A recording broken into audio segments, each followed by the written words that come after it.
شاہی دعوت۔ ایک غریب لڑکی کی کہانی۔ ایک نوجوان تھا۔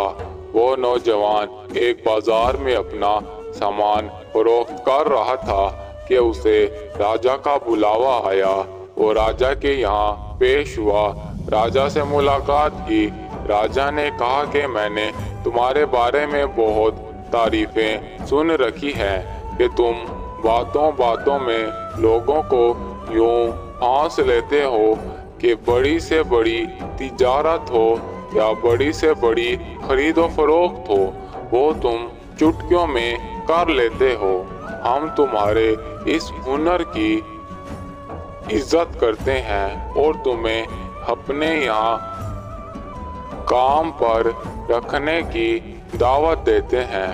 وہ لڑکا راجا کی اس بات کو سننے کے بعد خوشی خوشی راجا کے یہاں کام پر کھڑ گیا۔ وہ راجا کا مال خود لے آتا، راجا کا لباس اور سلطنت میں موجود باقی تمام لوگوں کے لباس، فوجیوں کی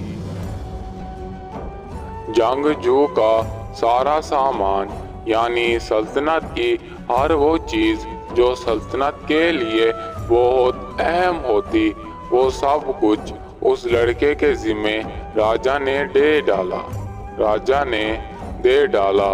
لڑکے نے بخوبی تمام ذمہ داریاں نبھائیں۔ پھر راجا اس پر یوں مہربان ہوا کہ سلطنت میں اسے اپنا ایک عالی شان سا کمرہ دے دیا جس میں وہ وزیروں کی طرح زندگی گزار رہا تھا، ٹھاٹ باٹ سے۔ اپنی مغروریت کے چلتے اس لڑکے نے ایسی غلطی کر ڈالی کہ جس سے اس کی بنی بنائی زندگی تباہ و برباد ہو گئی۔ ایک گاؤں کی لڑکی تھی۔ اس لڑکی نے سلطنت جانے کی ٹھان لی، راجا سے ملاقات کی ٹھان لی کہ راجا کو اپنی تمام مشکلات بتاؤں گی۔ وہ جیسے ہی سلطنت میں پہنچی، سلطنت میں ایک عالی شان سا جشن چلا ہوا تھا جس میں راجا بہت مصروف تھا۔ اس لڑکی نے رات بھر وہیں رکنے کا فیصلہ کیا۔ جیسے ہی رات ہوئی وہ لڑکی راجا سے ملنے کی چاہ کرنے لگ گئی، مگر کسی نے اسے راجا سے ملنے نہ دیا۔ پھر آخر میں وہ لڑکی مایوس ہو کر جانے لگی۔ تب ایک سپاہی نے کہا کہ راجا کا چہیتا ایک لڑکا ہے، اگر تم اس سے مل لو تو شاید تمہاری کچھ مدد ہو جائے گی۔ وہ لڑکی اس نوجوان کے پاس اپنی فریاد کو لے کر پہنچی۔ نوجوان نے اسے کہا کہ تمہاری ہمت کیسے ہوئی میرے پاس آنے کی؟ تم جیسے لوگوں کو میں منٹوں میں خرید لوں گا۔ نوجوان طرح طرح کی باتیں کرنے لگ گیا۔ وہ لڑکی بیچاری بہت زیادہ مصیبت میں تھی کہ اس نے نوجوان کے پاؤں پکڑ لیے اور اس سے فریاد کرنے لگی کہ اے خدا کے بندے، میری مدد کر دو، میں بہت پریشان ہوں۔ نوجوان اپنی مغروریت میں اتنا اندھا ہو گیا کہ اس لڑکی کی کوئی بات نہ سنی اور اسے دھکے دے کر سلطنت سے باہر نکال دیا۔ وہ لڑکی بازار میں 1 سے 2 دن ٹھہری رہی کہ جو بھی ہو جائے راجا سے مل کر جاؤں گی۔ آخر قسمت نے اس کا ساتھ دیا۔ ایک دن سلطنت میں دربار لگی ہوئی تھی۔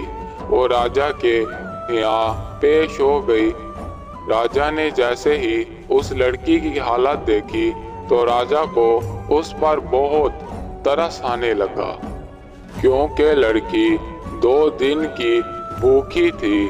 جب راجا نے اس لڑکی کی مصیبت پوچھی تب لڑکی نے کہا کہ بادشاہ سلامت، میں ایک گاؤں کی رہنے والی ہوں اور گاؤں کے سردار نے میری عزت پر ہاتھ ڈالنے کی کوشش کی۔ جس کی وجہ سے میں اپنی جان بچا رہی تھی کہ اس سردار کا میرے ہاتھوں خون ہو گیا اور اب وہ سارا قبیلہ میری جان کا دشمن بنا ہوا ہے۔ تب اس راجا نے قبیلے میں لوگوں سے تفتیش کی۔ کچھ لوگوں نے لڑکی کی حق میں گواہی دی مگر کچھ لوگوں نے لڑکی کے خلاف گواہی دی۔ تب راجا کو کچھ سمجھ نہ آ رہی تھی کہ آخر کیا فیصلہ کرے۔ تب وہ نوجوان اس سارے ماجرے کو سن کر بہت پچھتا رہا تھا کہ رات اس نے لڑکی کے ساتھ کتنی بدسلوکی سے بات کی تھی، اس کو دھکے مار کر نکال دیا تھا۔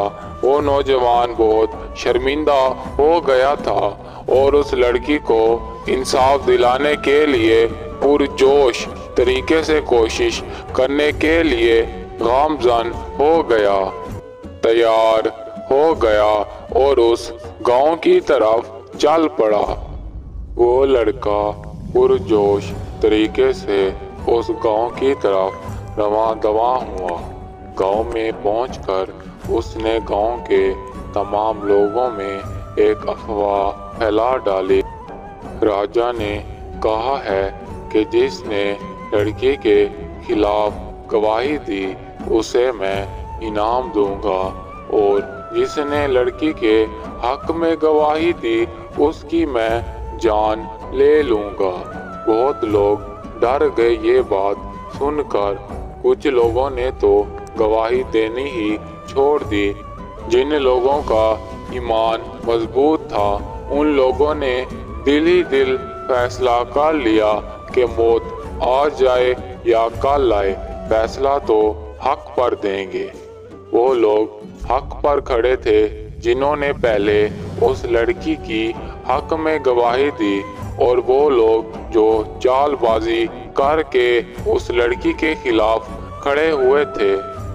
وہ لوگ راجا کے انعام کی بات سن کر پلٹ گئے اور لڑکی کے حق میں گواہی دینے کو آ پہنچے کہ جو لڑکی کے حق میں گواہی دے گا میں اسے انعام دوں گا۔ نوجوان نے کہا کہ یہ فیصلہ راجا کے یہاں پیش کرنا ہے۔ پھر نوجوان نے راجا کو خط لکھا۔ راجا اس گاؤں میں آ پہنچا اور یہ سارا ماجرا دیکھ کر فیصلہ کرنے پر مثبت یہ سارا ماجرا دیکھا اور اس لڑکی کے حق میں فیصلہ کیا اور اس لڑکی کو اس قبیلے کا سردار منتخب کیا اور وہ لوگ جو جھوٹی گواہی دینے والے تھے انہیں سزا دی اور اس نوجوان نے اپنی بد اخلاقی پر اس لڑکی سے معافی مانگی۔